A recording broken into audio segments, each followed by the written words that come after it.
বানিয়েছে সব প্রাণীগুলোকে আমি আল্লাহ আমার নিজের কুদরতে রিজিকের বন্দোবস্ত করি। এই প্রাণীগুলো কোথায় থাকে? নাহুম মিনাত তাইয়্যিবাত।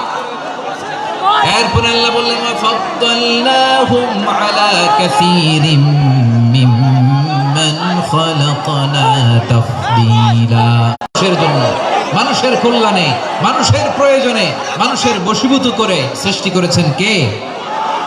রব্বুল আলামিন বলেন হুয়াল্লাযী খালাকা লাকুম মা ফিল আরদি জামিআ। এই জমিনের মধ্যে যা কিছু আমি আল্লাহ সৃষ্টি করেছি সব কিছু আমি মানুষের জন্য সৃষ্টি করেছি। পড়েন সুবহানাল্লাহ। হুয়াল্লাযী খালাকা লাকুম মা ফিল আরদি জামিআ। যা আছে সব আমাদের জন্য, সব আমাদেরকে সার্ভিস দেওয়ার জন্য, আমাদের উপকারের জন্য, আমাদের কল্যাণের জন্য। আওয়াজ করে সবাই পড়ুন আল্লাহু আকবার। অন্য আল্লাহ বললেন ওয়াসাখখারা লাকুম মা ফিস সামাওয়াতি ওয়া মা ফিল আরদি জামিআন মিন ইন্না ফি যালিকা লাআয়াতিন লিকাওমিন ইয়াতাফাক্কারুন।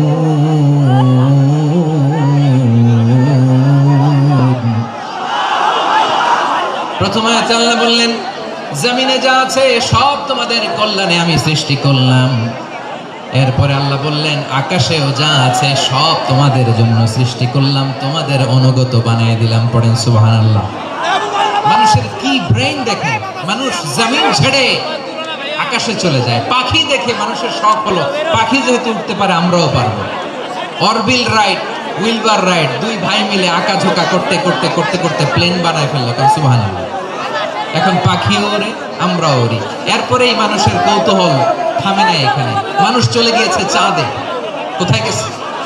এখন কিন্তু চাঁদে জমি বিক্রি হয় জানেন? পৃথিবী নিয়ে মারামারি শেষ।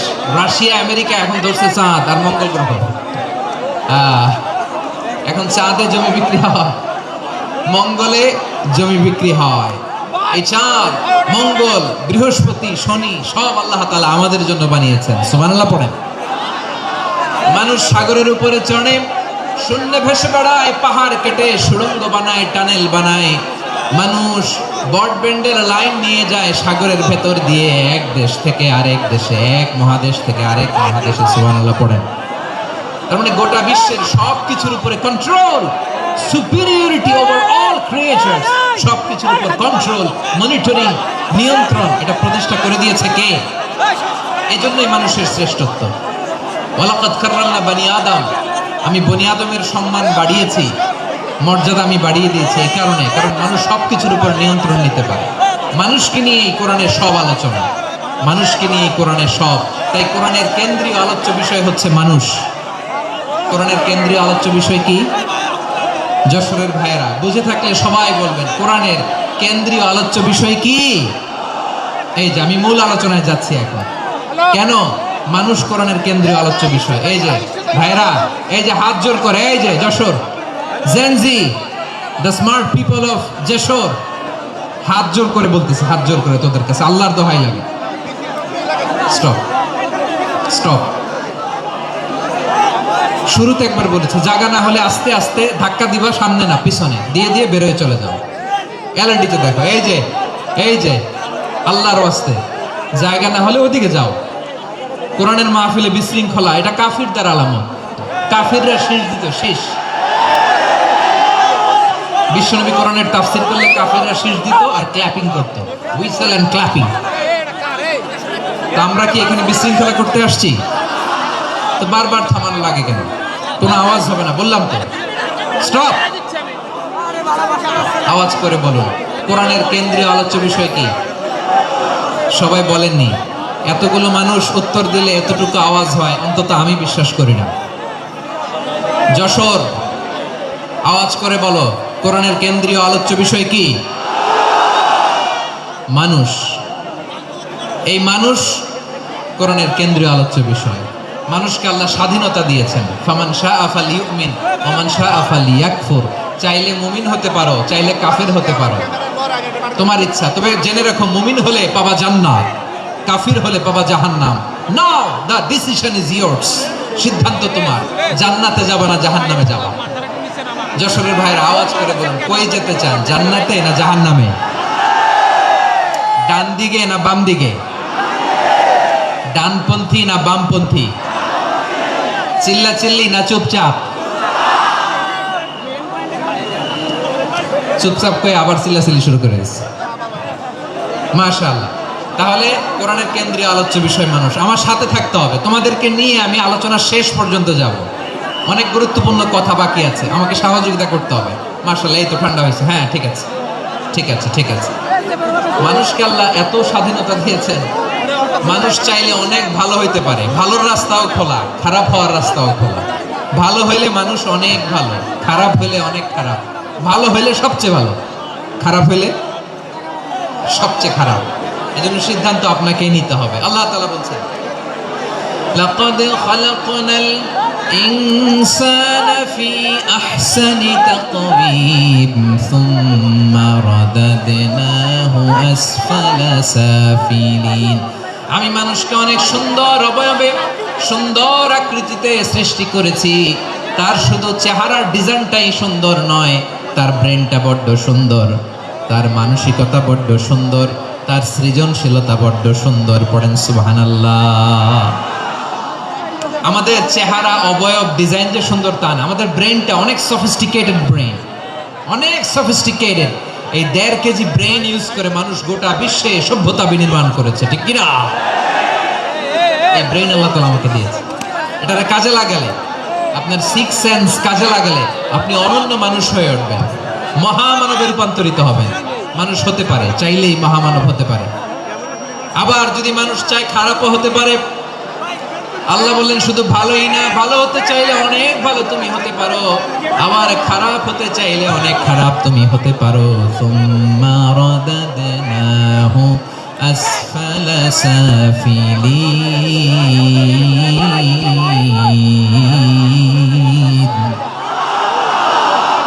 খারাপ হলে একেবারে খারাপ হতে পারো, নিকৃষ্ট হলে একেবারে নিকৃষ্ট হতে পারো, ভালো হলেও ভালো হতে পারো। কোন সুবহানাল্লাহ। এবার আওয়াজ করে বলুন, ভালো হতে চাই না খারাপ? শ্রেষ্ঠ না নিকৃষ্ট? মানুষ ভালো হলে মানুষ ফেরেশতার চেয়েও ভালো, মানুষ খারাপ হলে সে পশুর চেয়েও খারাপ। কথা ঠিক কিনা বলেন? ভালো হলে ফেরেশতার চেয়েও ভালো, খারাপ হলে পশুর চেয়েও নিকৃষ্ট। তার মানে শ্রেষ্ঠত্বে মানুষ, শ্রেষ্ঠত্বে ফেরেশতাকে হার মানায়, আর অধপতনে শ্রেষ্ঠত্বে ফেরেশতাকে ছাড়িয়ে যায়, আর অধপতনে পশুকেও হার মানায়। আই রিপিট, আমি আবারও বলছি, মানুষ শ্রেষ্ঠত্বে ফেরেশতাকে ছাড়িয়ে যায়, আর অধপতনে সে পশুকেও হার মানায়। আওয়াজ করে বলতে হবে ঠিক কি না? এটার প্রমাণ কি? মানুষ শ্রেষ্ঠ হইলে যে ফেরেশতার চেয়েও সেরা, তার প্রমাণ কি? আল্লাহ তাআলা বলছেন, ওয়া ইয কুলনা লিল মালাইকাতি ইসজুদু লিআদম ফাসাজাদু ইল্লা ইবলিস আবা ওয়াস্তাকবারা ওয়া কানা মিনাল কাফিরিন। আল্লাহ বলেন, স্মরণ করো সে সময়ের কথা যখন আমি ফেরেশতাদেরকে বললাম, ও ফেরেশতারা আদমকে সিজদা দাও। সব ফেরেশতারা সম্মান সূচক সিজদা আদমকে দিল, তারা আদমের জন্য সিজদায় লুটিয়ে পড়লো, একজন ছাড়া, তার নাম ইবলিস। আওয়াজ করে বলেন, তার নাম কি? সে অহংকার প্রদর্শন করলো, সে কাফের হয়ে গেল, বাকি সব ফেরেশতারা সিজদা দিল। সুবহানাল্লাহ। আবার আদম আলাইহিস সালামকে আল্লাহ জিজ্ঞেস করলেন, সব বলে দিল উত্তর, কিন্তু ফেরেশতাদেরকে একই প্রশ্ন জিজ্ঞেস করলেন, তারা উত্তর করতে পারে নাই।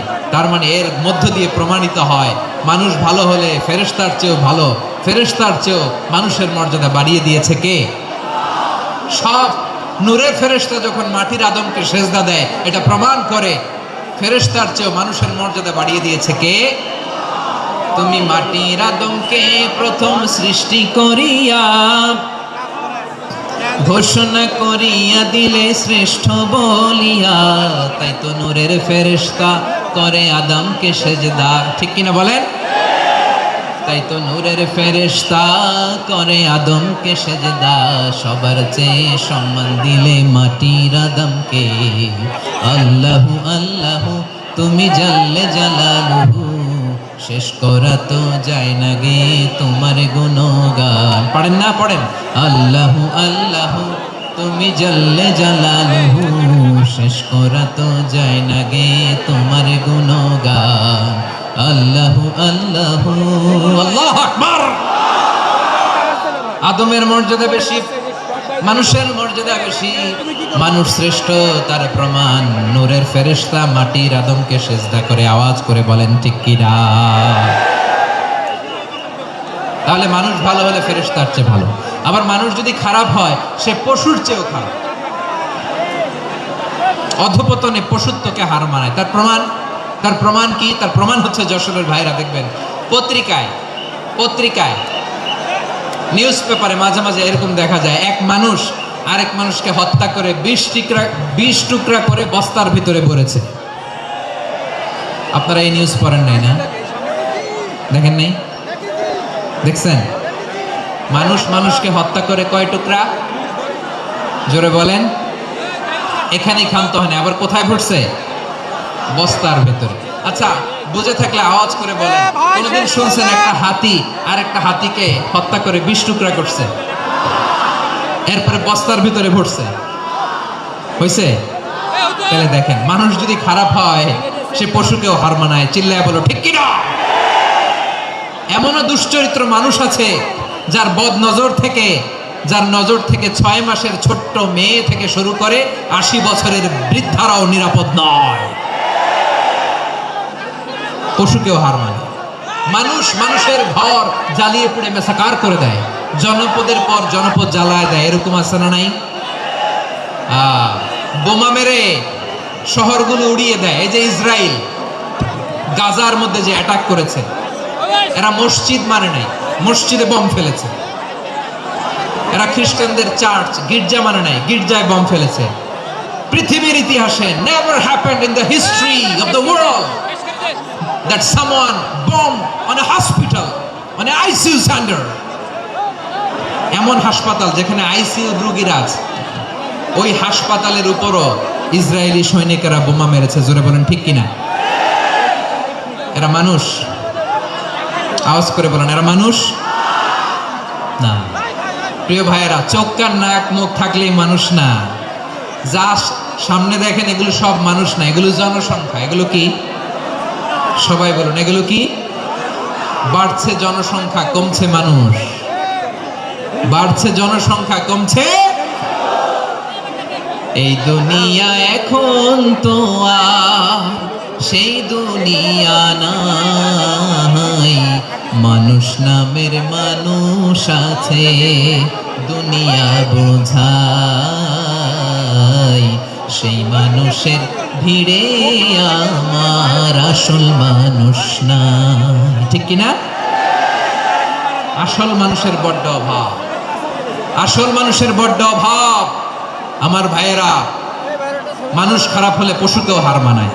আচ্ছা, আওয়াজ করে বলেন, এই যশোরের ছেলেরা দিক তাকাও, আওয়াজ করে বলেন, যে ইসরায়েলি সোলজাররা উপর থেকে বোমা মারল তারাও মানুষ? তারাও কি? ওরাও রক্তে মাংসে মানুষ, ওদেরও পরিবার আছে।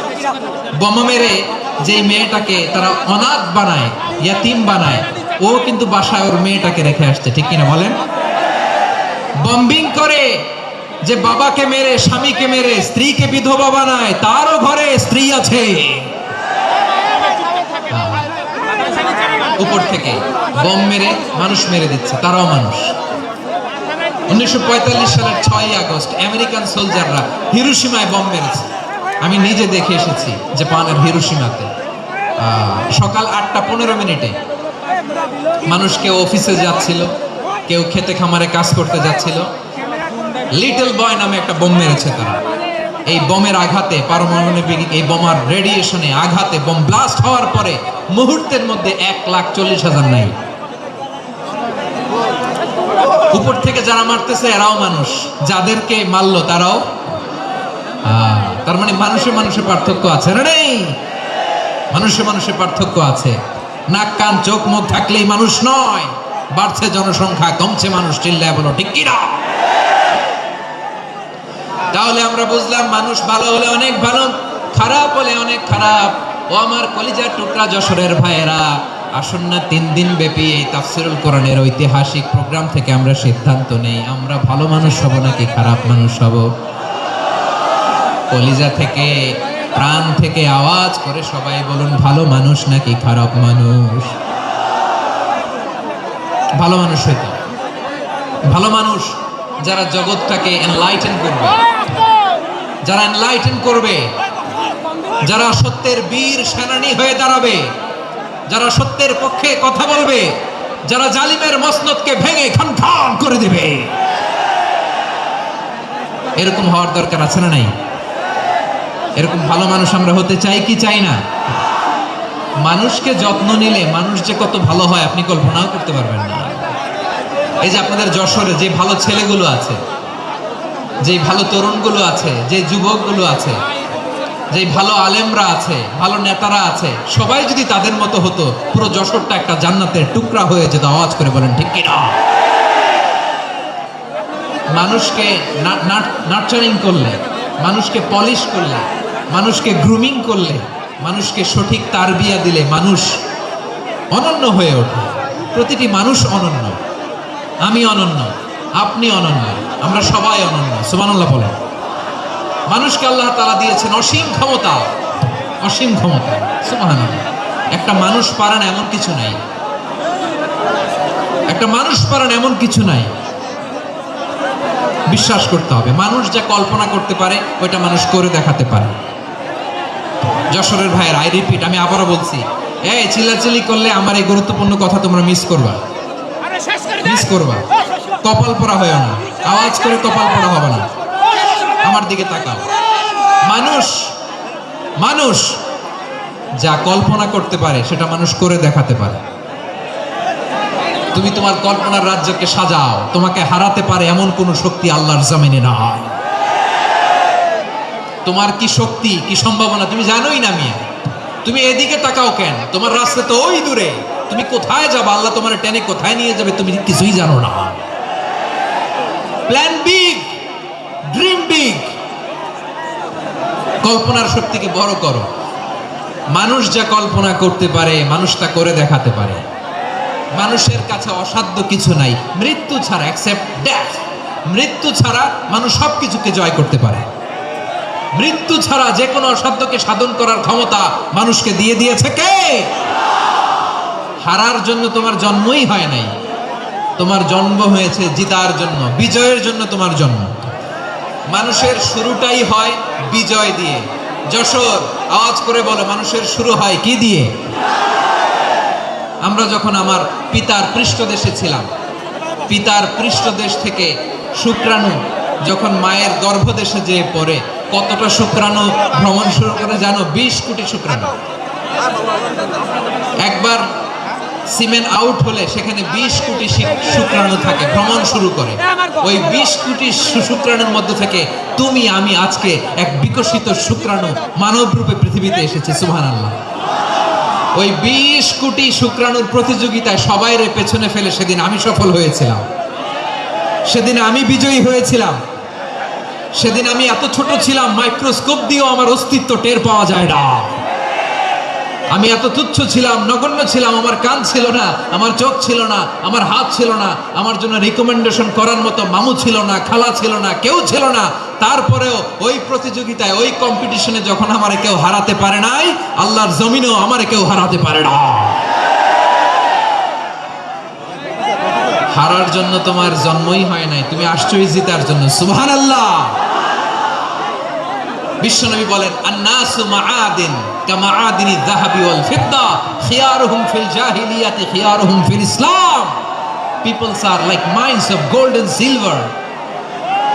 সোনার খনি, রূপার খনি, এর চেয়ে বড় খনি হচ্ছে এই মানব সম্পদের খনি। আওয়াজ করে বলেন আল্লাহু আকবার। আল্লাহ তাআলা এই সম্পদ আমাদেরকে দিয়েছে। বিশ্বনবী বলেন, মানুষ হচ্ছে খনির মতো। খিয়ারুহুম ফিল জাহিলিয়াতি খিয়ারুহুম ফিল ইসলাম। জাহিলি যুগে যারা সেরা, ইসলামেও তারা সেরা। ইদা ফাকুহু, যদি তারা বুঝবান হয় তাহলে তাদেরকে সেরা বানায় দিবে কে? তাহলে মানুষের চেয়ে সেরা কেউ হতে পারে? মানুষের চেয়ে অনন্য কেউ হতে পারে? মানুষকে কেউ হারাতে পারে? আওয়াজ করে বলো, তোমাকে কেউ হারাতে পারবে? এই সাহস জাগছে আজকের আলোচনা থেকে। আমি তুমি অনন্য, আমাকে তোমাকে হারায় দেওয়া এত সহজ না, ঠিক কি না? একটা কথা জীবনের সাথে সেট করে নিতে হবে, আমি জিতি নয় শিখি, আমি কখনো হারি না। জীবনের সাথে সেট করে নাও, জেনজি অফ জেসর, আমি কখনো হারি না, আমি হয় জিতি নয় শিখি। চিল্লায় বলো ঠিক কি না? আমি কখনো হারি না, আমার হারানো এত সোজা না। কি সাহস জাগছে? বুকে সাহস জাগছে? তাকবীর পড়ো, লিল্লাহি তাকবীর। তাহলে বিষ্ণু বলেন নাসু মাআদিন, মানুষ হচ্ছে খনি। এই ধাক্কা ধাক্কি আমি জানি এগুলো ভালোবাসার ধাক্কা ধাক্কি, এজন্য আমি সহ্য করে নেই। এগুলো যে ভালোবাসার ধাক্কা ধাক্কি এটা আমরা বুঝি। পৃথিবীর কোন আইন, সিকিউরিটি প্রটোকল দিয়ে এটারে মানানো যাবে না, কারণ এটা তো ভালোবাসা, লাভ। লাভ কোন আইন কানুন দিয়ে বাধা যায় না, মানানো যায় না, ঠিক কিনা বলো?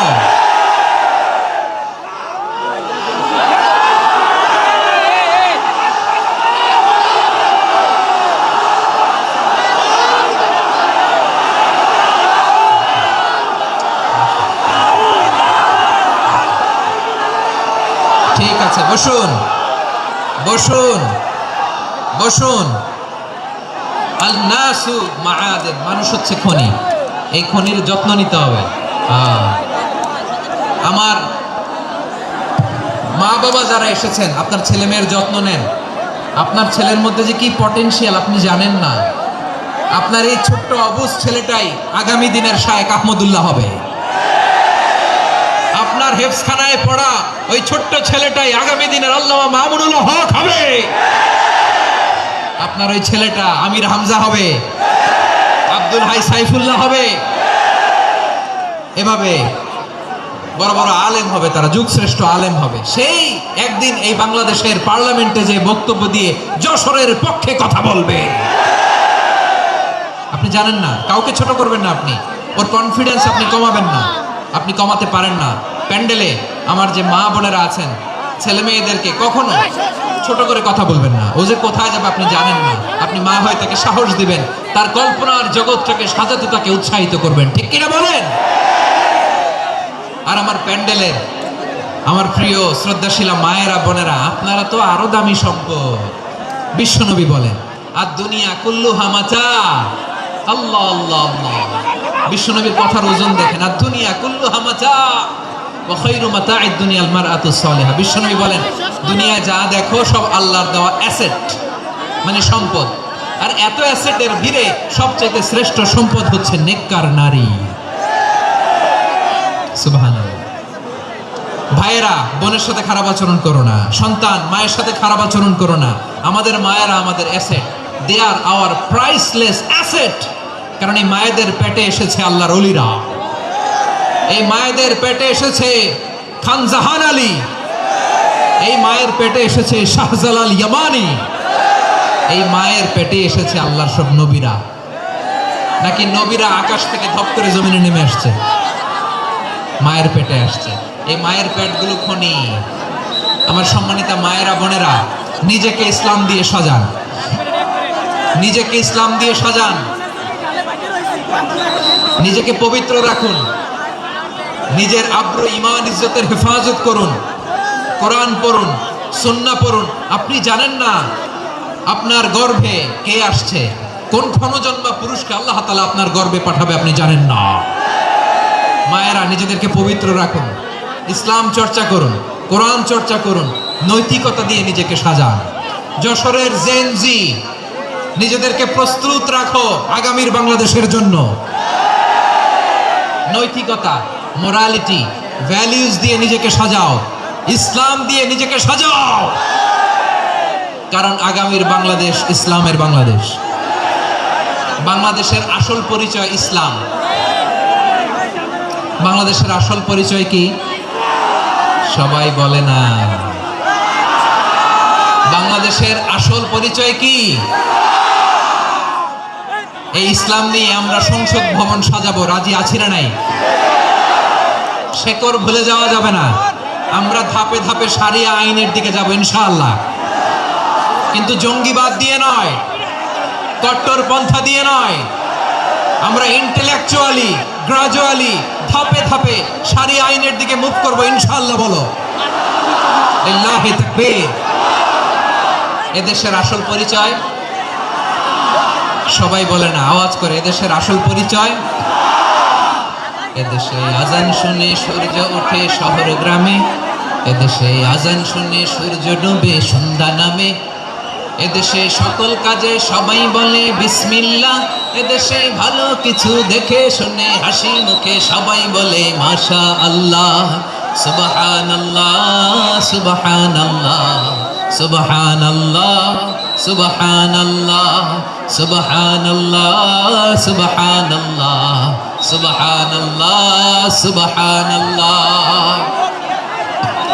ও নবীন তরুণ তোমার কিসের এত ভয়, জেনে রেখো বাংলাদেশের আসল পরিচয়। বাংলাদেশের আসল পরিচয় ইসলাম। আওয়াজ তুলে বলো, আসল পরিচয় কি? এদেশে পরস্পরে দেখা হলে দেয় সালাম, এদেশে আমজনতার হৃদয় জুড়ে পাক কালাম। ঠিক কি না? এদেশে বিপদ এলে সর্বজনে সর্বক্ষণে দোয়া পড়ে ইন্না লিল্লাহ সুবহানাল্লাহ সুবহানাল্লাহ সুবহানাল্লাহ সুবহানাল্লাহ। এদেশে আজান শুনে সূর্য ওঠে শহর গ্রামে, এদেশে আজান শুনে সূর্য ডুবে সন্ধ্যা নামে, এদেশে সকল কাজে সবাই বলে বিসমিল্লাহ, এদেশে ভালো কিছু দেখে শুনে হাসি মুখে সবাই বলে মাশা আল্লাহ। সুবহানাল্লাহ, আওয়াজ করে সুবহানাল্লাহ সুবহানাল্লাহ সুবহানাল্লাহ সুবহানাল্লাহ। সবাই একসাথে সুবহানাল্লাহ সুবহানাল্লাহ সুবহানাল্লাহ সুবহানাল্লাহ। এদেশের আসল পরিচয় কি? আওয়াজ করে বলতে ভয় লাগে। এদেশের আসল পরিচয় কি?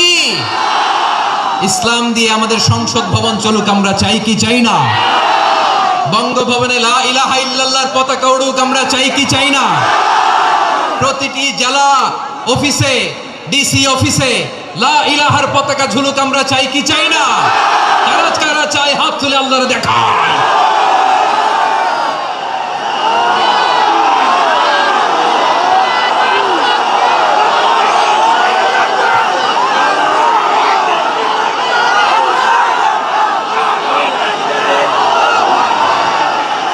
মাশাআল্লাহ মাশাআল্লাহ মাশাআল্লাহ মাশাআল্লাহ। যশোর, আওয়াজ করে বলো, ভালো মানুষ না খারাপ মানুষ? বুঝে বলছো তো? মানুষ ভালো হলে যে কত ভালো। এই মানুষকে যত্ন নিলে, মানুষকে মানুষ বানালে যে সে কি হতে পারে শুনবা? হ্যাঁ, নাকি মনোযোগ দিয়ে দিব? শুনবা? তাহলে থামতে হবে। থামো, আমি যখন বলবো থামো থামো, তাকবীরের সময় দিলে তাকবীর। থামো থামো। মানুষকে যত্ন নিলে, হ্যাঁ এদিকে এদিকে, ড্রোন নামায় ফেল। হয়েছে, ড্রোনের ফুটেজ হয়ে গেছে, এবার ড্রোন নামায় ফেল। আমার দিকে তাকাও। মানুষকে, তোমরা এদিক সেদিক তাকালে তো গুরুত্বপূর্ণ পয়েন্ট মিস হয়ে যাবে। এদিকে এদিকে, হ্যাঁ মাসা, ঠিক আছে। মানুষকে যত্ন নিলে মানুষের মধ্যে যারা কি পটেনশিয়াল রেখেছে। আমি জাপানের দুইটা উদাহরণ দেই। জাপানের, এই এই এভাবে এভাবে হবে, হয় বসো নয় পেছনে, কথা নেই। কথা তো বলাই যাবে না, হারাম কথা বলা। আজকে একেবারে চুপ, আজকের জন্য হারাম করে দিছে আমি কিছু সময়ের জন্য, একেবারে নিষিদ্ধ। জাপানের দুইটা উদাহরণ দেই, খেয়াল করে একটু শুনেন, বুঝবেন। আল্লাহ, 2022 সালে জাপানের সাথে জার্মানির খেলা, ফিফা ওয়ার্ল্ড কাপ 2022। এক পক্ষে জাপান, আরেক পক্ষে কোন দেশ? কথা শোনে নেই। এক পক্ষে কোন দেশ? আরেক পক্ষে সবাই। এক পক্ষে, আরেক পক্ষে। ওই খেলায় জিতেছিল জাপান, জিতেছিল 22 সালের এই ফিফা ওয়ার্ল্ড কাপে। জাপান ফুটবল খেলায় জিতে, as a part of their celebration, তারা খেলার পরে পুরো স্টেডিয়ামটারে ক্লিন করে। The fan base of Japan, lakh lakh মানুষ খেলা দেখতে যায়, তো এত ডাস্টবিনও তো নাই। তো যারা ডাস্টবিনে জায়গা পায় নাই, তারা এই যে চকলেটের প্যাকেট, পানির বোতল, চিপসের প্যাকেট তারা এদিকে সেদিকে রেখে দিয়েছে। জাপানের ভক্তরা, জাপানের ফলোয়াররা as a part of their celebration তারা খেলার পরে পুরো স্টেডিয়ামের সব ময়লা আবর্জনা ক্লিন করে তারপরে বিদায় নিয়েছে। তাদেরকে কি ক্লিন করার দায়িত্ব দেওয়া হয়েছিল?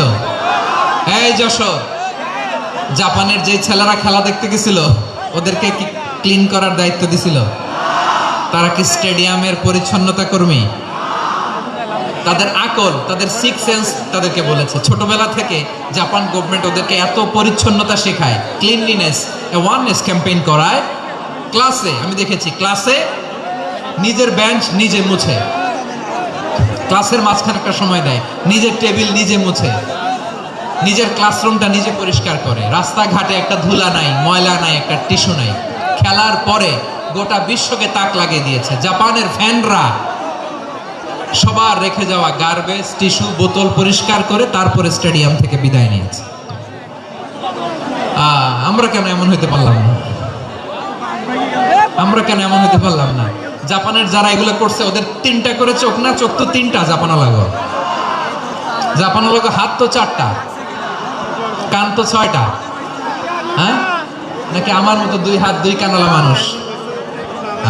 চোখে দেখলে ওটা মানুষ না। চিন্তা করছেন? তার মানে জাপানিজদেরকে যে গ্রুমিং করে শিখানোর মাধ্যমে পরিচ্ছন্ন বানানো গেছে। ওরা যেমনি মানুষ, আমরাও মানুষ। আমাদের সন্তানদেরকে শেখালে তারাও পারবে। পারবে কিনা? 2 নম্বর উদাহরণ বলি।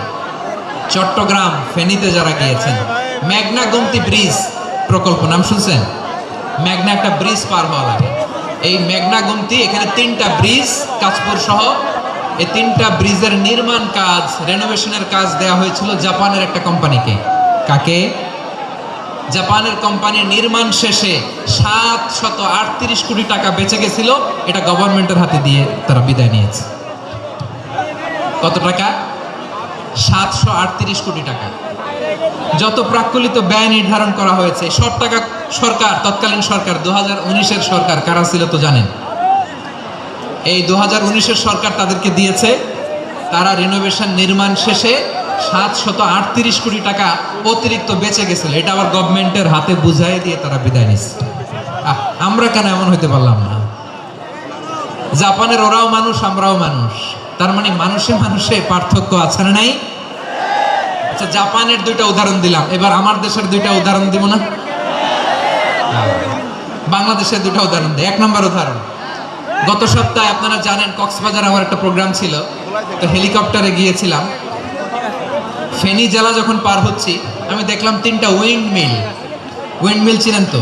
বিশাল পিলার, 3টা-4টা পাখা থাকে। বায়ু বিদ্যুৎ কেন্দ্র, বাংলাদেশের প্রথম বায়ু বিদ্যুৎ কেন্দ্র এটা।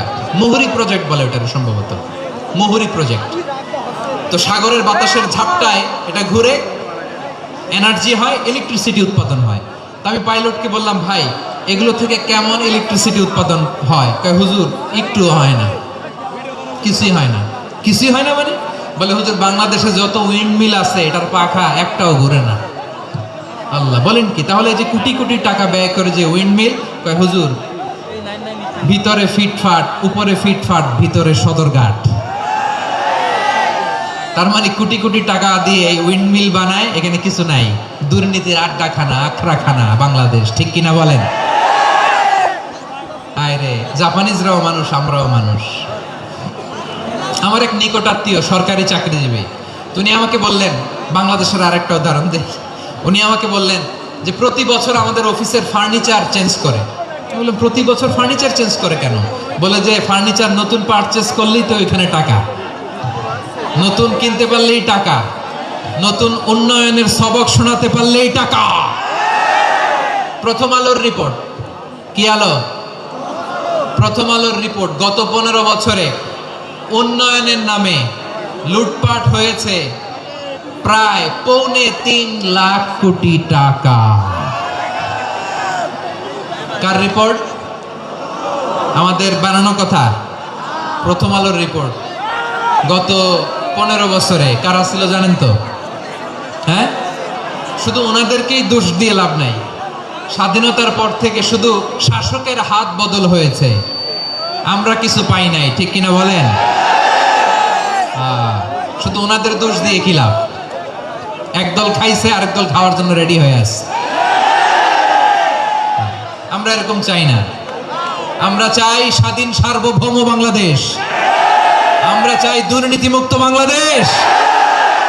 আমি নিউজটা যে কতবার বললাম, এটা কি সম্ভব? 3.25 লাখ কোটি টাকা লুটপাট, মানে লুটপাট করতে করতে এদেশের জনগণকে ফুটপাতে বসায় দিচ্ছে। প্রিয় ভাইরা, জাপানের মানুষও মানুষ, আমরাও মানুষ। সিদ্ধান্ত আপনার, কোন মানুষ হবেন, ভালো মানুষ না খারাপ মানুষ? আজকের আলোচনার বিষয় হচ্ছে মানব সম্পদের উন্নয়ন, human resource development. It's a process to increase the capacity of knowledge, skill, capacity of the people of a country. একটা দেশের মানুষের জ্ঞান, তাদের দক্ষতা কি করে বাড়ানো যায়, বাড়িয়ে দেশের উন্নয়ন করানো যায়, এটাই হচ্ছে মানব সম্পদ উন্নয়নের মূল কথা। তাহলে মানব সম্পদ হচ্ছে একটা দেশের সবচাইতে শক্তিশালী পুঁজি। প্রাকৃতিক সম্পদ, খনিজ সম্পদের চেয়েও দামি হচ্ছে মানব সম্পদ। আমার প্রিয় দর্শক, প্রাকৃতিক সম্পদ, খনিজ সম্পদের চেয়ে দামি সম্পদ কি সম্পদ? আল্লাহ তাআলা দয়া করে আমাদেরকে এই মানব সম্পদ দিয়েছেন। আসুন আমাদের এই মানুষগুলোকে আমরা সোনার মানুষ বানাই। রাজি আছেন তো সবাই? রাজি আছেন? মানুষ পারে না এমন কোনো কিছু নাই, চাইলে সব পারে। এজন্য মানুষকে তারবিয়া দিতে হবে, যথাযথভাবে তাদেরকে গড়তে হবে। আসুন আমরা সিরাতের আয়নায় বিশ্বনবীর জীবনী থেকে দেখি তিনি কিভাবে হিউম্যান রিসোর্সকে ম্যানেজ করতেন। যদি আপনাদের সময় হয়, দু একটা উদাহরণ দিয়ে আজকে আমি আমার আলোচনার বিদায় নিব। হবে সময় হবে কয়েক মিনিট? হ্যাঁ, শান্ত থাকবেন তো? শান্ত থাকবা? হ্যাঁ, ঠিক আছে। এই ধাক্কার মধ্যে ঢুকছে, এবার মজা বসতেছে তো? হ্যাঁ, মানা করছিলাম না? ঠিক আছে, টের পাও। হ্যাঁ, ঠিক আছে। যে আওয়াজ করবে আমি ওকে দেখতেছি, কে কে আওয়াজ করে দেখতেছি। শেষ কথা, শেষের দিকে চলে আসছি। বিষ্ণু ইসলাম কিভাবে হিউম্যান রিসোর্সকে ম্যানেজ করতেন, মজার কথা আছে কয়েকটা, বলে বিদায় নিব। বিশ্বনবী কিভাবে এই মানব সম্পদকে ম্যানেজ করতেন? বিশ্বনবী he was a very good talent hunter, চৌকস ট্যালেন্ট হান্টার ছিল। কার মধ্যে কি ট্যালেন্ট আছে দেখলেই বুঝে ফেলতেন। সুবহানাল্লাহ পড়বেন না? কি নবী আমরা পেয়েছি! He was a very good talent hunter. আমার নবী তিনি চৌকস ট্যালেন্ট হান্টার ছিলেন। কার মধ্যে কি প্রতিভা বের করতেন, ওই প্রতিভাকে ইসলামের কল্যাণে কাজে লাগাতেন। সুবহানাল্লাহ বলেন। যাকে যে জায়গায় সেট করলে ভালো হবে তাকে ওই জায়গায় সেট করতেন। কয়েকজন সাহাবীর জীবনী শোনাই। আবু মাহজুরা রাদিয়াল্লাহু তাআলা আনহু, মক্কার মুয়াজ্জিন, আগে ছিল মুশরিক, পরে হয়েছে মুমিন। উনি কিভাবে মুমিন হইলেন এই ঘটনাটা একটু আপনাদের শোনাতে চাই। তা আপনাদের তো সময় নাই হাতে, সময় আছে? এই জেনজি শেষ করে দিল আজকের প্রোগ্রামটা। 1 ঘন্টা ধাক্কা ধাক্কি করে কেমনে দাঁড়ায় আছে আমি বুঝলাম না।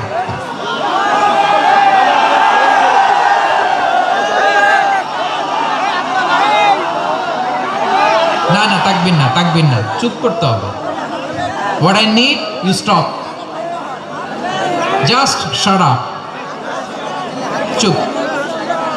হ্যাঁ, ঠিক আছে। এবার আবু মাহজুরা রাদিয়াল্লাহু তাআলা আনহু কিভাবে মুসলিম হলেন আওয়াজ করে শুনেন। হুনাইনের যুদ্ধ 8ম হিজরি, বিষ্ণু ইসলাম হুনাইনের যুদ্ধ শেষে ফিরতেছেন। পথিমধ্যে বেলাল রাদিয়াল্লাহু তাআলা আনহু, এই যে আবার কথা, আই রে আল্লাহ রে, এখানে ধাক্কা ধাক্কি কেন? চলে যাও, পেছনে যাও, পেছনে যাও। কি আজীব তামাশা! যেখানে যায় এখানে ধাক্কা ধাক্কি, মারামারি, গায়ের উপরে, কাঁধের উপরে, শাউটিং। অনেক গুরুত্বপূর্ণ কথা পয়েন্ট করে নিয়ে আসে যে বলবো, এই শাউট করার কারণে প্রোগ্রামটাই নষ্ট করে দেয়। আসছে আমার ভালোবাসা দেখাইতে, প্রোগ্রামটা শেষ করে দিয়ে চলে যায়। স্টপ। আবার কথা বল, স্টপ। হুনাইনের যুদ্ধে 8ম হিজরি। কত হিজরি সবাই বলেন না একটু, কত হিজরি? 8ম হিজরিতে হুনাইনের যুদ্ধে রাসূল সাল্লাল্লাহু আলাইহি ওয়াসাল্লাম ফিরে আসতেছেন মদিনায়। পথিমধ্যে বেলাল রাদিয়াল্লাহু তাআলা আনহু আযান দিচ্ছেন। কি দিচ্ছেন? তো পাশে ছিল মুশরিকদের একটা পল্লী, কিছু মুশরিক তরুণ, কিছু অমুসলিম কিশোর, তারা আজানকে ব্যঙ্গ করতেছে, আমাদের বাংলায় মুখ ভেঙ্গানো বলে আর কি। বেলাল রাদিয়াল্লাহু তাআলা আনহু আজান দিচ্ছেন, ওই বাচ্চাগুলো মুশরিক, তো ওরা আজানকে ব্যঙ্গ করতেছে, বিকৃতি করে ওরাও আজান দিচ্ছে। উদ্দেশ্য হচ্ছে আজানকে নিয়ে ঠাট্টা করা। উদ্দেশ্য কি? ঠাট্টা করা। ব্যাপারটা মনে কষ্ট পাওয়ার মতো ব্যাপার না? কিন্তু বিশ্বনবী ওইখানে দেখেন কি খুঁজলেন। বিশ্বনবী খেয়াল করলেন অমুসলিম কিশোরদের মধ্য থেকে একটা কিশোরের গলাটা বড় দরাজ গলা, কণ্ঠটা বড় সুন্দর। খেয়াল করে দেখলেন যে কিছু কিশোর বেলালের আজানকে ব্যঙ্গ করে, বিকৃতি করে, কিন্তু একজনের কণ্ঠ দেখতে পাচ্ছেন না এত দূরে, কিন্তু কণ্ঠটা বড় সুন্দর, দরাজ গলা। বিশ্বনবী সাহাবীদেরকে বললেন, ধরো এগুলারে, ধরো। সবগুলারে ধরে বিশ্বনবী সামনে আনা হলো। ওরা হাঁটু গেড়ে বসলো। বিশ্বনবী বললেন, তোমাদের মধ্যে কে যেন ব্যঙ্গ করে আজান দিচ্ছিল, তার গলাটা বড় উঁচু, গলার বেসটা বড় মজবুত, মেলোডিয়াস, সুমধুর কণ্ঠ। কে? আবু মাহজুরা বলে, আমার বন্ধুরা সবাই আমার দিকে আঙ্গুল দেখায়, আমি পড়ে গেছি বিপদে। রাসূল সাল্লাল্লাহু আলাইহি ওয়াসাল্লাম বাকি অমুসলিম তরুণদেরকে ছেড়ে দিলেন, বললেন তোমরা যাও। এবার আবু মাহজুরারে পাইছে। আবু মাহজুরার চুলের মধ্যে হাত দিলেন বিশ্বনবী, মাথায় হাত দিয়ে বললেন, এবার আজান দাও দেখি। আবু মাহজুরা বলে, আমি তো আজান দিতে জানি না, কারণ আমি তো বেলালেরটা শুইনা দিছি, আমার তো মুখস্থ নাই, আমি তো আজান দিতে জানি না। বিশ্বনবী বললেন, জানো না? তাহলে আসো, আমি তোমারে শিখাই দেই। সুবহানাল্লাহ পড়া। আবু মাহজুরা হাঁটু গেড়ে বসে, বিশ্বনবীর মোবারক হাত আবু মাহজুরার চুলের মধ্যে। বিশ্বনবী আজানের মুআল্লিম। আবু মাহজুরাকে বলতেছে, ঠিক আছে তোমারে শিখাই দিচ্ছি, আমি যা যা বলবো আমার সাথে সাথে বলো, পারবা? আবু মাহজুরা বলে, পারবো। বিশ্বনবী আজান দিচ্ছেন মাথায় হাত দিয়ে, আল্লাহু আকবার,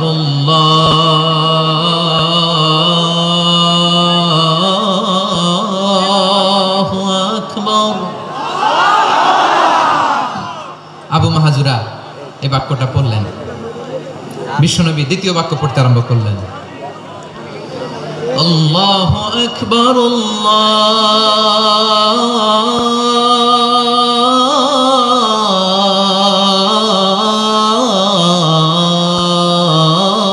আল্লাহু আকবার। আবু মাহজুরা এই বাক্যটা বললেন। বিশ্বনবী আবু মাহজুরার মাথার মধ্যে হাত দিয়ে তৃতীয় বাক্য বললেন, আশহাদু আল্লা ইলাহা ইল্লাল্লাহ,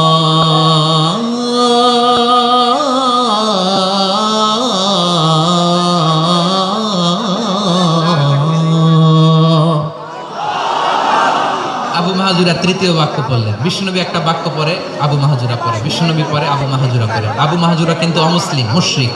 আবু মাহজুরা বলে, এক একটা বাক্য পড়ি আমার কলিজাটা গলে ঠান্ডা হয়ে যায়। এতদিন মোহাম্মদকে গালি দিতাম, এখন মোহাম্মদ আমার মাথায় যখন হাত রাখছে আমার সারা শরীর ঠান্ডা হয়ে গেছে। বিশ্বনবী আজান শিখাচ্ছেন, একটা একটা বাক্য পড়ে আবু মাহজুরাও পড়ে, বিশ্বনবী পড়ে, আবু মাহজুরাও পড়ে।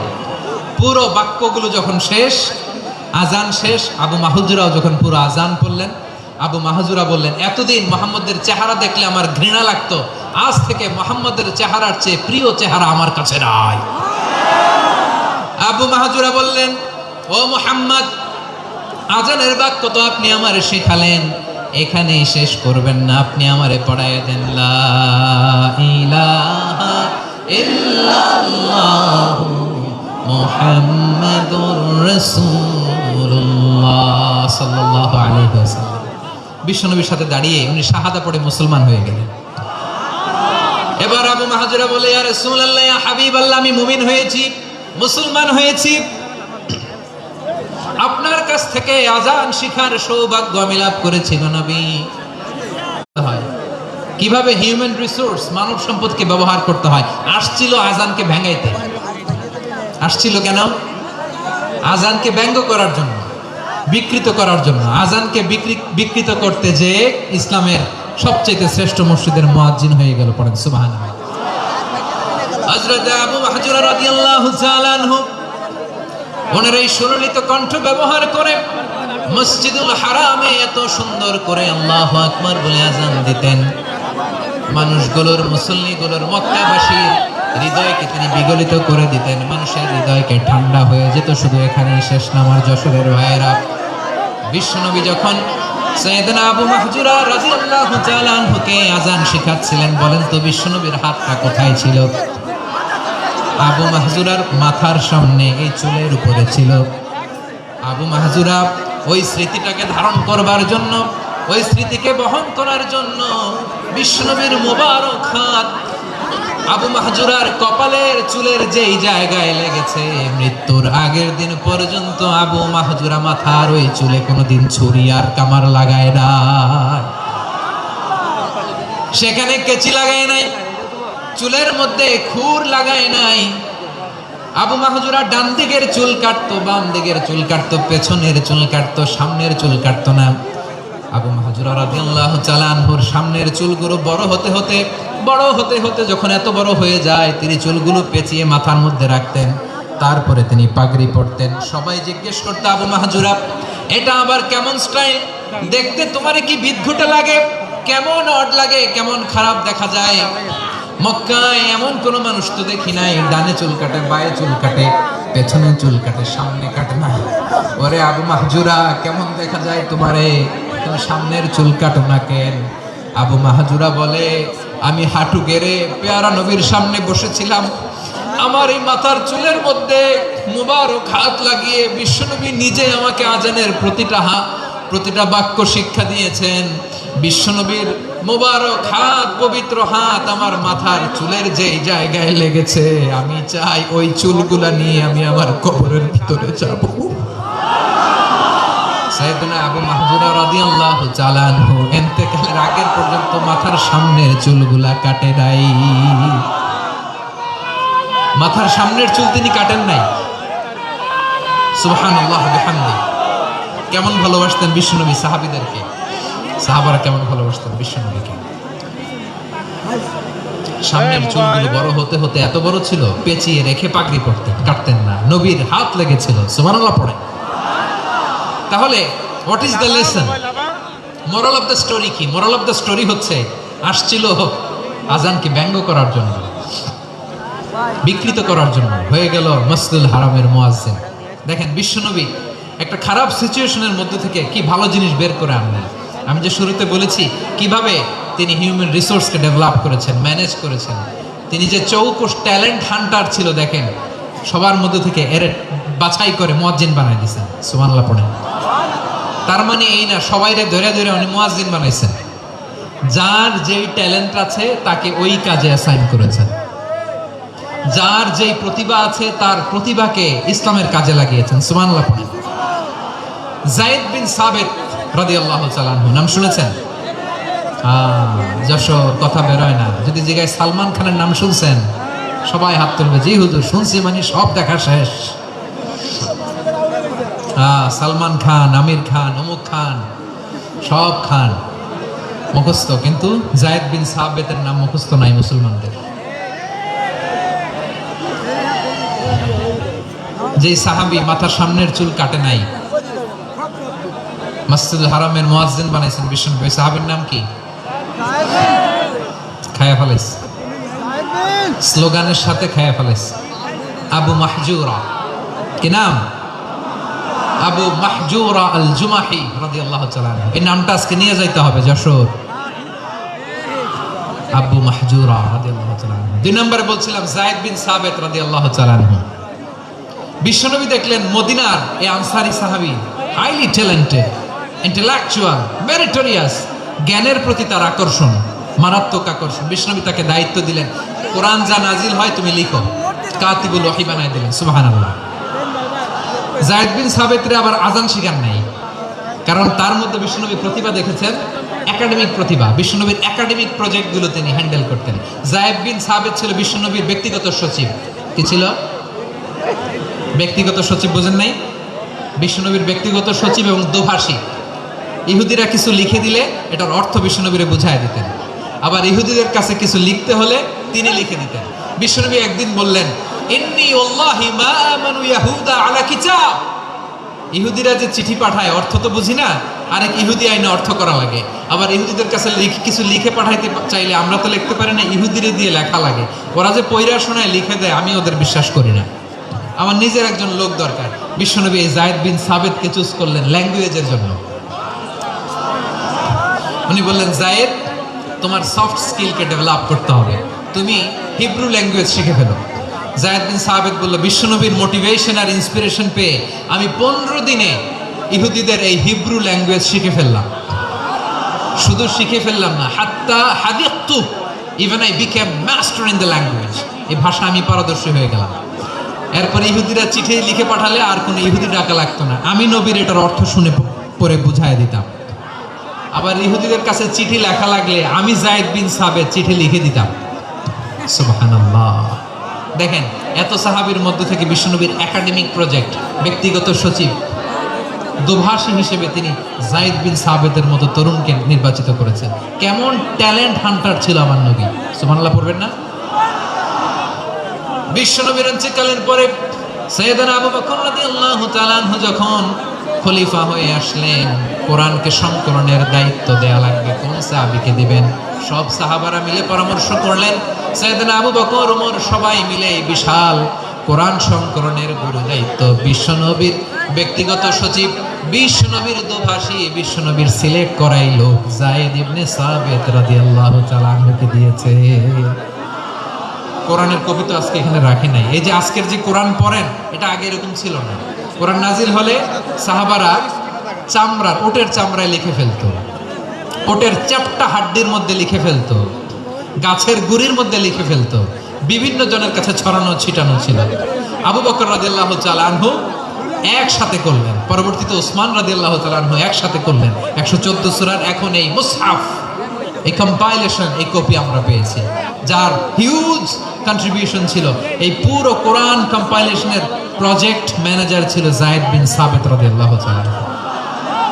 কোরআন কম্পাইলেশনের প্রজেক্ট ম্যানেজার। দেখেন, ওনারে মাথায় হাত দিয়ে আজান শেখায় নাই। সুবহানাল্লাহ কইবেন না? তাহলে প্রথম সাহাবী আবু মাহজুরাকে মুয়াজ্জিন বানাইলেন, যায়েদ বিন সাবিতকে ব্যক্তিগত সচিব আর দোভাষী বানালেন, মুসআব ইবনে উমাইর রাদিয়াল্লাহু তাআলা আনহুকে ইসলামের প্রথম অ্যাম্বাসেডর বানালেন। তাহলে তৃতীয় নাম্বার একজন সাহাবীর নাম বলছি, মুসআব ইবনে উমাইর।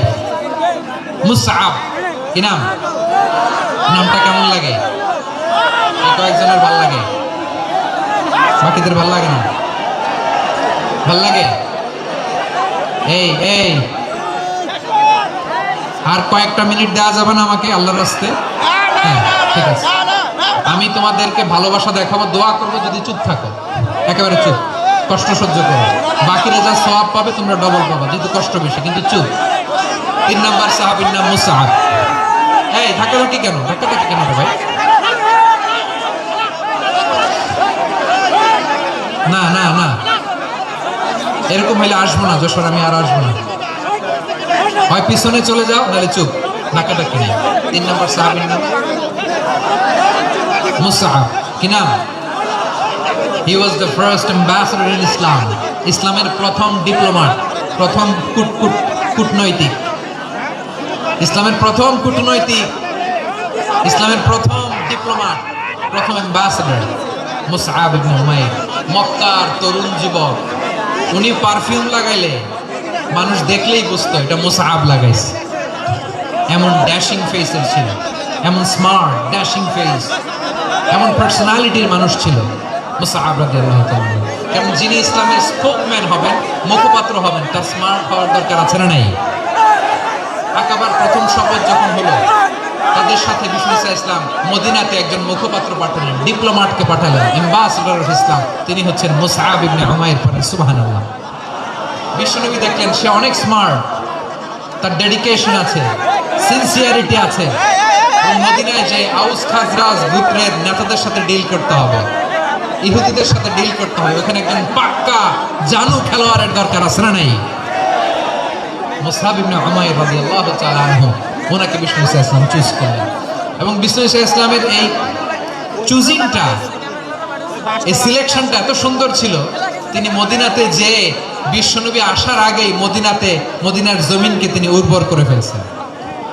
প্রতিটা ঘরে ঘরে কালিমার দাওয়াত তিনি পৌঁছায় দিয়েছেন। জুমার বিধান নাজিল হয়েছে, কিন্তু মক্কায় পরিবেশ নাই জুমা পালনের। বিষ্ণু ইসলাম একজনকে দিয়ে খবর পাঠালেন, যাও মদিনায় মুসাবকে যে বলো, মুসাব তো আমার শিক্ষক, আমার স্পোকম্যান, মদিনাতে যেন তারা জুমা কায়েম করে। বিশ্বনবীর আগেই মুসাব মদিনার মুসলিমদেরকে নিয়ে মদিনায় প্রথম জুমা কায়েম করে ফেলছে। কোন সুবহানাল্লাহ। ডিপ্লোম্যাটদের কেমন হইতে হয়, অ্যাম্বাসেডরের কেমন হইতে হয়, মুসাব রাদিয়াল্লাহু তাআলা আনহুর কাছ থেকে শিখে নাও। মুসাব নামটা কেমন লাগে? যশোর যাদের সন্তান হবে, ছেলে সন্তান, আমার রাস্তায় পাইলে সবাই জিজ্ঞেস করে, হুজুর একটা নাম দেন, আমার ছেলে হবে। যশোরবাসীর জন্য আমি একটা নাম দিয়ে দিলাম, নাম রাখতে হবে মুসাব। কি নাম? নামটা যাদের ভাল লাগে, ছেলে সন্তান অনাগত আসবে, মনে চাইলে নাম রেখে দিবেন মুসাব রাদিয়াল্লাহু তাআলা আনহুর নামে মুসাব।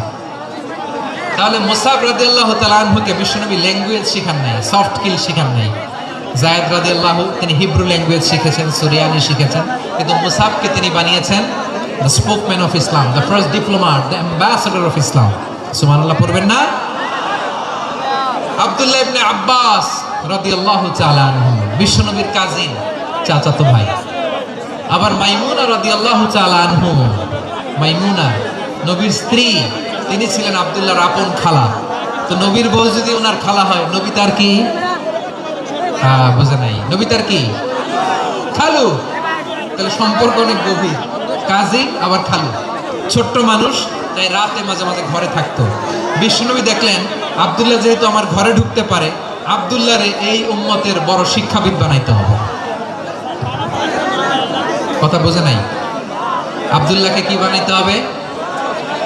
শিক্ষাবিদ, এডুকেটর অফ দিস উম্মাহ, এই উম্মার শিক্ষাবিদ বানাইতে হবে। তাই আব্দুল্লাহ ইবনে আব্বাসকে বিশ্বনবী হাতে কলমে শিক্ষা দিয়েছেন। আহারে, আর এরপরে যে কি ভাষা আসবে তোমাদের জন্য আমার মুখ থেকে আমি নিজেও জানি না, আমি নিজেও জানি না। 1 ঘন্টা যাবত ধাক্কা ধাক্কি মারামারি। তো আসতে বলছি কি তোমাকে? পেছনে চলে যাও, জায়গা না পেলে। পুরো প্রোগ্রামটাই নষ্ট করে দেবে।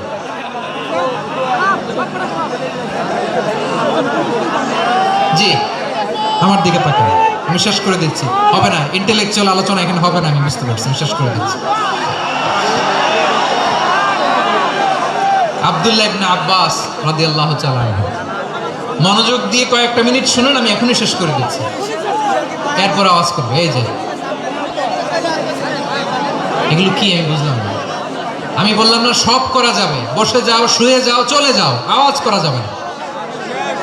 অন্যকে বসো এটাও বলার দরকার নেই, জাস্ট এদিকে তাকাও। আল্লাহ। আব্দুল্লাহ ইবনে আব্বাস রাদিয়াল্লাহু তাআলা আনহু, ওনাকে বিশ্বনবী হাতে কলমে শিক্ষা দিয়েছেন, যেহেতু উম্মতের শিক্ষাবিদ হবেন, এডুকেটর হবেন। তো বিশ্বনবী রাতে যখন তাহাজ্জুদ পড়তেন, ছোট্ট আব্দুল্লাহ ঘরে থাকতো। বুঝতে পেরেছেন? ছোট্ট মানুষ তো ঘরে থাকতো। তো বিশ্বনবী তাহাজ্জুদের জন্য একবার দাঁড়িয়েছেন, ছোট্ট আব্দুল্লাহ ওযু করে দাঁড়াইছে। আচ্ছা বলেন তো, ইমাম আর মুসল্লি মোট যদি 2 জন হয়, একজন ইমাম একজন মুসল্লি, তো মুসল্লি ইমামের কোন দিকে দাঁড়াবে? ডানে দাঁড়াবে। ছোট্ট আব্দুল্লাহ বুঝে নাই, বিশ্বনবী তাহাজ্জুদ শুরু করেছেন, উনি ইক্তেদা করছেন আর দাঁড়াইছেন বায়ে। কোথায় দাঁড়িয়েছেন? আব্দুল্লাহ বলেন, যখন আমি বায়ে দাঁড়ালাম, আখাযা রাসূলুল্লাহ সাল্লাল্লাহু আলাইহি ওয়াসাল্লাম উযুনি আল ইয়ুমনা ইয়াফতিলুহা, বিশ্বনবী নামাজরত অবস্থায় আমার কান ধরে টেনে আমার ডান দিকে এনে দাঁড় করায় দিলেন। পড়েন সুবহানাল্লাহ। দেখেন, হাতে কলমে শিক্ষা। আর জীবনে ভুলাবে? কথা কন, আর ভুলাবে? আর ভুলাবে না। এইভাবে বিশ্বনবীর অনেক সঙ্গ পেয়েছেন, সফর করেছেন, একই বাহনে বসেছেন, এক বাহনে বসে লম্বা নসিহত করেছেন, বলেছেন, ইয়া গোলাম ইহফাজিল্লাহ ইয়াহফাজকা, ইহফাজিল্লাহ তাজিদহু তুজাহাক, ইদা সাআলতা ফাসআলিল্লাহ ওয়া ইদা ইসতাআনতা ফাসতাইন বিল্লাহ। আল্লাহর বিধান মানো, আল্লাহর বিধান রক্ষা করো, আল্লাহ তোমায় রক্ষা করবে। আব্দুল্লাহ, চাইতে হলে আল্লাহর কাছে চাও, সাহায্য চাইতে হলে আল্লাহর কাছে সাহায্য চাও। মনে রাখো, গোটা বিশ্বের সবাই যদি তোমার সাহায্য করতে চায়, ততটুকুই করতে পারবে যতটুকু আল্লাহ তোমার নসিবে রেখেছে। গোটা বিশ্ব যদি তোমার বিরুদ্ধে ষড়যন্ত্রে দাঁড়িয়ে যায়, ক্ষতি ততটুকু করতে পারবে যতটুকু তোমার জন্য বরাদ্দ আছে, এর বাইরে কিছু করতে পারবে না। আওয়াজ করে বলেন ঠিক কিনা? এভাবে হাতে কলমে শিখিয়েছেন, বিশ্বনবীর সঙ্গ পেয়েছেন। ওনাকে বিষ্ণু ইসলাম শিক্ষাবিদ এডুকেটর অফ দিস উম্মাহ হিসেবে সিলেক্ট করেছেন, হাতে কলমে শিখিয়েছেন। বিশ্বনবী একবার প্রকৃতির ডাকে সাড়া দিয়ে এসেছেন। এখন কি করতে হবে? নামাজের জন্য ওযু করতে হবে। বিশ্বনবী এসেই দেখেন ওযুর বদনায় পানি ভরা, খুশি হয়ে গেলেন, বললেন কে রেখেছে পানি? একজন বলল আব্দুল্লাহ রেখেছে। বিশ্বনবী অত্যন্ত খুশি হলেন, খুশি হয়ে একটা দোয়া করলেন, বললেন আল্লাহুম্মা ফাক্কিহু ফিদ্দীন ওয়া আল্লিমহু তা'ওয়ীল। আল্লাহ তুমি আব্দুল্লাহকে দ্বীনের বুঝ দিও আর কোরআনের তাফসীর শিক্ষা দিও। বিশ্বনবীর এই দোয়া এমন লাগছে উনি রাইসুল মুফাসসিরিন, এই পৃথিবীতে যত মুফাসসির ছিল, যত মুফাসসির আসবে, সকল মুফাসসিরের সম্রাট হিসেবে স্বীকৃত হয়েছেন আব্দুল্লাহ ইবনে আব্বাস। বিশ্বনবী ওনারে আজান শিখান নাই, বিশ্বনবী ওনারে ল্যাঙ্গুয়েজ শিখান নাই, বিশ্বনবী ওনারে অ্যাম্বাসেডর বানান নাই, হাতে কলমে শিক্ষা দিয়েছেন। ছোট্ট মানুষ বিশ্বনবী ইন্তেকাল করলেন, আবু বকরের সময় গেল, ওমরে ফারুকের খেলাফত, তখনও তিনি তরুণ। ওমরে ফারুক রাদিয়াল্লাহু তাআলা আনহু ওনার ক্যাবিনেট মিনিস্ট্রির বৈঠকে এই আব্দুল্লাহ ইবনে আব্বাসকে পাশ দিয়ে বসায় রাখতেন। বয়স্ক সাহাবারা এটা পছন্দ করতো না, তারা বলতো ঘটনা কি, আব্দুল্লাহর মতো ছেলে নাতি আমাদের আছে, এরা কেন রাখে ওমরে ফারুক? ওমরে ফারুক এটা টের পেলেন, তিনি বুঝতে পারলেন যে ক্যাবিনেট মেম্বাররা এটা পছন্দ করে না, ছোট্ট আব্দুল্লাহরা কেন রাখি, কেন যে রাখি এটা একদিন বুঝাবো। একদিন মিটিং এ তিনি সবাইকে বললেন ইদা জাআ নাসরুল্লাহি ওয়াল ফাতহ।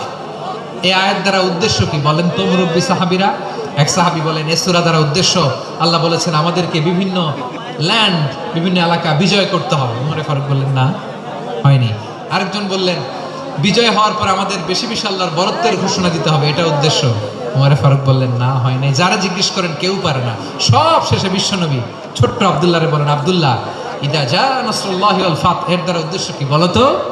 ছোট্ট আব্দুল্লাহ বলেন হুয়া আজালু রাসূলিল্লাহ। এই আয়াত দ্বারা বিশ্বনবীর বিদায়কে উদ্দেশ্য নেওয়া হয়েছে। ওমরে ফারুক বললেন হাদা হুয়া, এটাই তো সঠিক উত্তর, এটাই সঠিক তাফসীর এই আয়াতের।